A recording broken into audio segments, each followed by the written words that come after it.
নমস্কার বন্ধুরা, আশা করি আপনারা সবাই ভালো আছেন। আজকে আমার রেসিপি হচ্ছে রসালো বেগুন। এটা একটা ইউনিক রেসিপি, নিশ্চয়ই আপনাদের ভালো লাগবে, দেখতে থাকুন।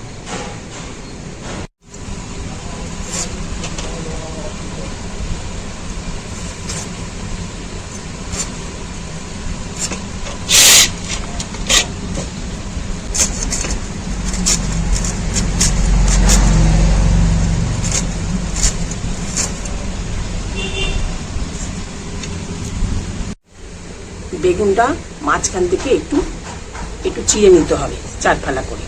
তারপরে বেগুনটাকে এবারে আগুনে পোড়াতে হবে।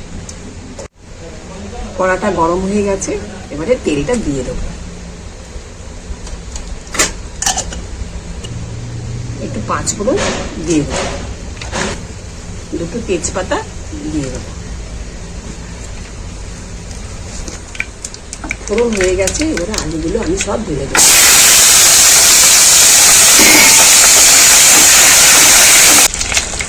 অল্প একটু নুন দিয়ে দেবো, অল্প একটু হলুদ দিয়ে দেবো করে পুড়িয়ে নিয়েছি। এবারে এটাকে ছাড়িয়ে নেব।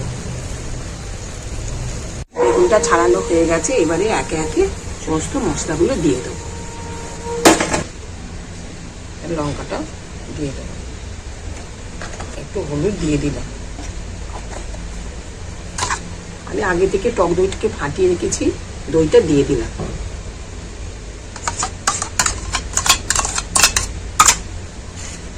অল্প একটু নুন দিয়ে দেব। এগুলো এবার সমস্ত চটকে মেখে ফেলতে হবে। সমস্ত জিনিস দিয়ে এগুলো মাখানো হয়ে গেছে, এবার একটু বেসন দিয়ে দেবো।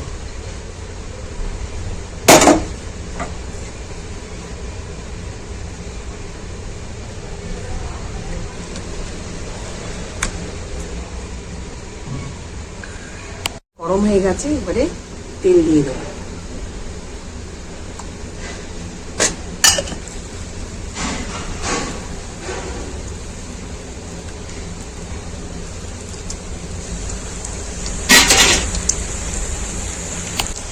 বড়াগুলো এবারে একে একে সব উল্টে নেব।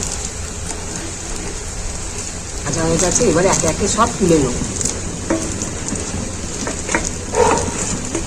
আবার একটু তেল দিয়ে দেবো।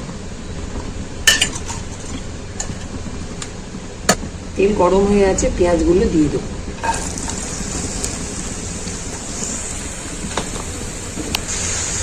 আদা রসুন জিরে ধনে সব আগে থেকে বেটে রেখেছিলাম, তা দিয়ে দিলাম।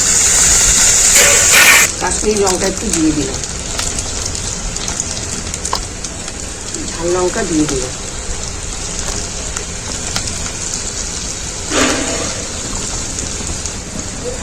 অল্প একটু চিনি দিয়ে দিলাম,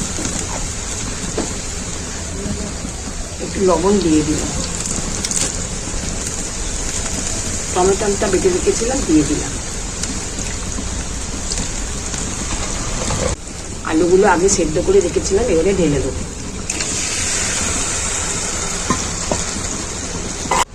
ভিজে রাখা বড়াগুলো এবারে দিয়ে দেবো।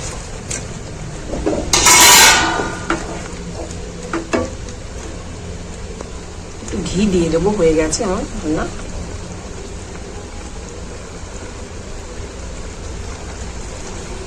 একটু গরম মশলা দিয়ে দেবো।